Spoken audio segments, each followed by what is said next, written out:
જો અહીંયા ચકલીઓ કેવી બેઠી છે. જો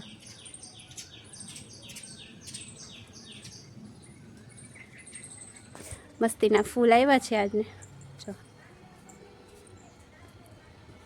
અહીંયા ખીર બનાવવાની તૈયારી કરી લીધી. આ દૂધ લઈ આવી છું અને અહીંયા જો ચોખા છે ને થોડીક વાર પલાળવા મૂકી દીધા હતા ને આમાં છે ને પાણી ઉકળવા મૂકી દીધું એટલે ચોખા પહેલાં બફાઈ જાય પછી છે ને. હેલો ફ્રેન્ડ્સ, ગુડ મોર્નિંગ, જય શ્રી કૃષ્ણ, જય માતાજી. કેમ છો બધા? મજામાં? તો સ્વાગત છે આજના નવા બ્લોગમાં. તો ફ્રેન્ડ્સ જો અત્યારે છે ને સવારના 6:45 વાગી ગયા છે અને જો વાતાવરણ કેવું મસ્ત છે, એકદમ વાદળછાયું વાતાવરણ છે ને જો ચકલીઓ ચીચી કરે છે સવારમાં ઉઠી એટલે આ એક ફાયદો થાય. સવારમાં છે ને ચકલીઓની ચીચીનો અવાજ ને એકદમ શાંત વાતાવરણ જોવા મળે આપણને.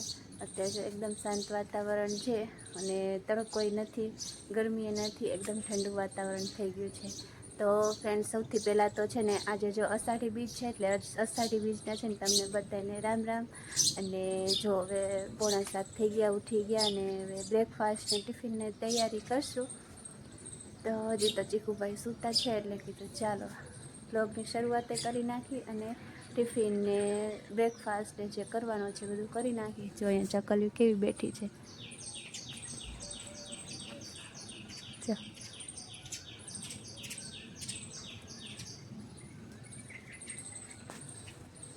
સવારમાં ઉઠીને તો મજા જ આવી જાય, એમ થાય કે થોડીક વાર તો છે ને બહાર જ બેઠા રહીએ અને ચકલીઓનો જે અવાજ આવતો રહે સાંભળતા રહીએ.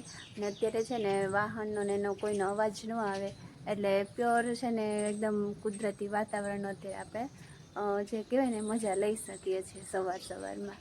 તો ચાલો હવે છે ને મોડું કરવું નથી, ફટાફટ પહેલાં છે ને રસોઈ કરી નાખું એટલે કે ટિફિન કરી નાખું. તે ચીકુભાઈ ઉઠશે ને પછી કાંઈ નહીં કરવા દઈએ. તો ચાલો ફ્રેન્ડ્સ, અત્યારે છે ને 11:45 જેટલો ટાઈમ થઈ ગયો છે અને હું થઈ ગઈ છું ફ્રી. નાહી તો એ લીધું. ચીકુભાઈ છે ને ઉઠી ગયા છે અને ગયા છે હવે છે ને ચક્કર મારવા ગયો છે દાદા સાથે. પપ્પા આજે ઘરે હતા ને એટલે કે એને બારે ચક્કર મરાવતા. ચીકુભાઈ આજ તો મોડો ઉઠ્યો, 9:30 વાગે ઉઠ્યો. પછી એને બ્રેકફાસ્ટ કરાવ્યું ને થોડુંક ફ્રેશ કર્યું ને એવું કર્યું. પછી છે ને પપ્પા એને લઈ ગયા છે બારે આટો મરાવવા. તો તમે જો અત્યારે વાતાવરણ જો કેટલું થઈ, આમ અંદર તડકો નથી પણ બહુ એવું વરસાદ જેવું વાતાવરણ છે. જરાક તડકો હોય એવું લાગે છે અંદર વાદળાની અંદર. તો જો આ સાઈડ છે ને કપડાં, આ તો છે ને આ બધા કપડાં કાલના ધોવેલા છે જે સુકાણા નથી. તડકો બરોબર થતો નથી ને એટલે 2 દિવસ તો રાખવા જ પડે, થોડોક તપી જાય એટલે પછી વારીને મૂકું. તો એ બધા તો જો કાલના કપડાં છે ને આજના કપડાં જો આજના કપડાં અહીંયા ટીંગાડ્યા છે. તો આવી રીતે કરવું પડે છે, 2 દિવસ સુધી કપડાં બહાર ટીંગાડી રાખવા પડે છે. પછી તો જો હમણાં છાટ આવશે એટલે પાછું અંદર લઈ લેવાનું, અંદર બહાર એવું જ કપડાં ચાલુ રહીએ. તો અત્યારે તો છે ને વરસાદ આવે છે એટલે જો ઝાડવા એકદમ મસ્ત ખીલી ગયા છે, એકદમ ગ્રીન થઈ ગયા છે, ફૂલે આવે છે. એટલે અત્યારે તો કાંઈ પાણી નાખવાની જરૂર પડતી નથી. આ બાજુ જો આ બધા ઝાડવા છે ને એકદમ મસ્ત ખીલી ગયા છે. આમાં જો રોજ આવ્યું હતું પણ અત્યારે તો સુકાઈ ગયું છે. જો ગુલાબ આવ્યું હતું ને સુકાઈ ગયું છે. તો અત્યારે છે ને એક કામ ઓછું થઈ ગયું છે, પાણી નાખવાનું ઝાડવામાં. અને જો આ બાજુ હું તમને બતાવું કેવા મસ્તીના ફૂલ આવ્યા છે આજને. જો એમાં કલરના ફૂલ આવે છે, અમુક પિંક છે, અમુક વ્હાઈટ છે, અમુક રેડ છે, એવા ને કલરના આવે છે. તો આવું છે ચોમાસાનો એક ફાયદો, બધા ઝાડવા ગ્રીન થઈ જાય અને જ્યાં માટી ને એવી જગ્યા હોય ને ત્યાં ઘાસ ઉગી જાય એટલે મસ્ત ગ્રીનરી દેખાય, આપણને મજા આવે. તો ચાલો ફ્રેન્ડ્સ, હવે તો છે ને ફ્રી થઈ ગઈ છું.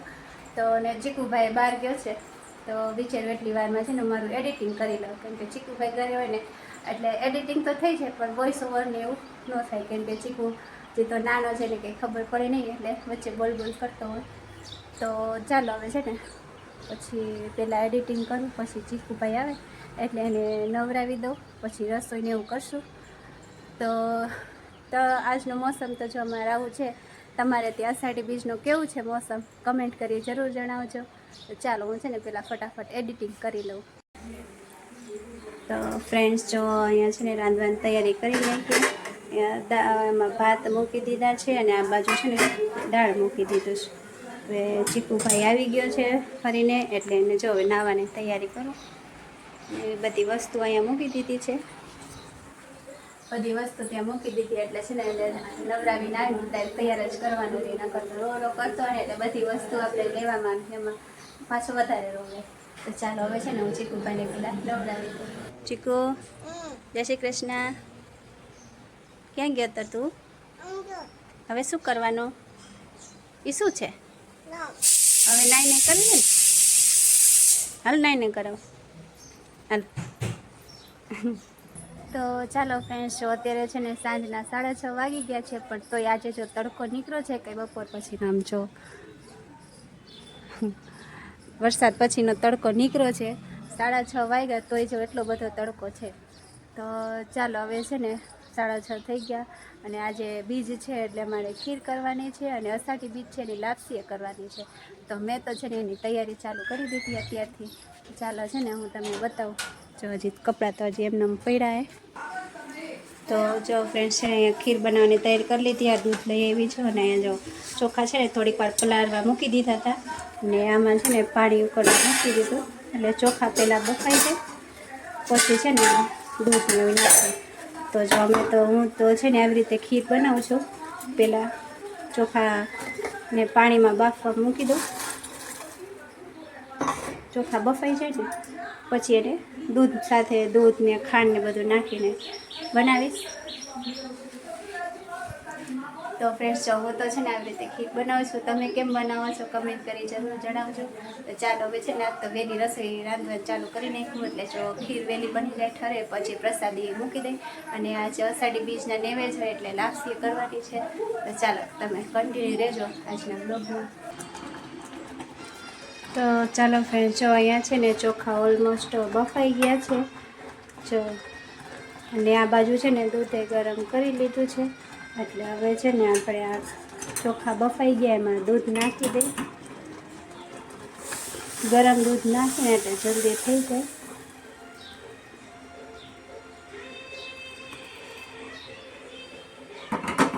એટલું દૂધ છે ને જરૂર લાગશે એટલે પછી નાખીશ. અત્યારે તો આમાં નાખ્યું. હવે આમાં છે ને દૂધને સરખી રીતે પકાવવા દઈએ, પછી થોડીક વાર પછી છે ને ખાંડ નાખીશ. તો ફ્રેન્ડ્સ, જો અહીંયા છે ને મમ્મી હવે લાપસી બનાવે છે, અને હું છે ને આ જો બીજી બાજુ બટેકાને શાક કરવાનું છે એની બધી તૈયારી કરી લીધી, બધી સુધારી લીધું છે. બીજ માતાના દર્શન થાય જો. આ દેખાય જો.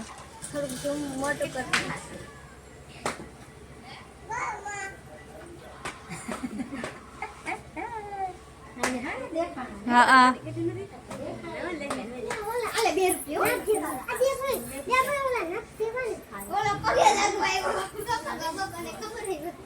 જોયું જીયા? હે ક્યાં દેખે તને? હે પ્રિન્સુભાઈ, તમે જોયા?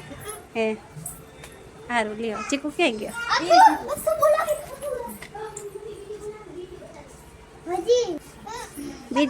શું કર્યું તે? ઈ નહીં, આમ આમ તે જોયું જે જે કર્યું? હે હે પછી શું કહેવાના? બીજના રામ રામ.